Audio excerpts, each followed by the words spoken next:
Hello, this is quite a landmark in my series of models which I'm showing, which I built. It's the last one I've got to show, which I built in Swedish Airforce markings. This is the Airfix old tooling of the Hadley Hampden bomber. The flying suitcase, I think they call it, because of its profile. It's very thin down the middle and wide down the side, like if the suitcase is even a handle. No, that's a radar or aerial of some kind. But yeah, give it a bit of a dust. Raised panel lines or raised rivet lines on here too, so that shows its age. What can I tell you about this? Not a great deal.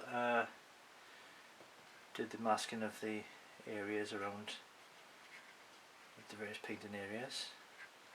I gotta be careful because it's a big kit, and I don't want to go out of shot.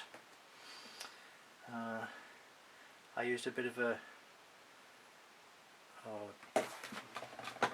instead of a brush, what you can use is a cotton bud for some areas if you want to when you're painting.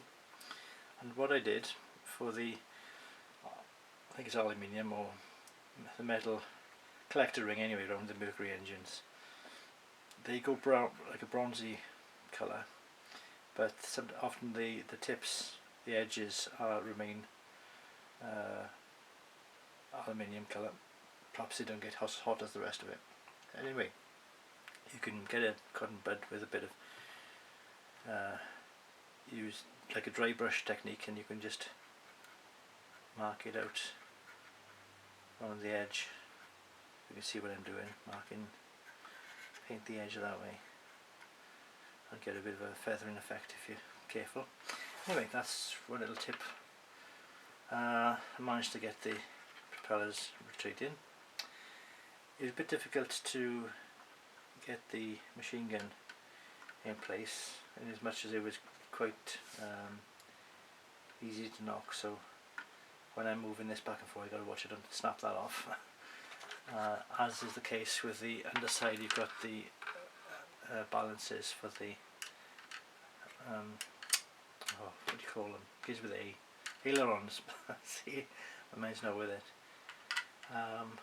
I think I used a bit of rolled up paper to make this circle around the bombs. You roll the paper up and use the paper, dip it in and mark it, and use the roll up paper tube as a paintbrush.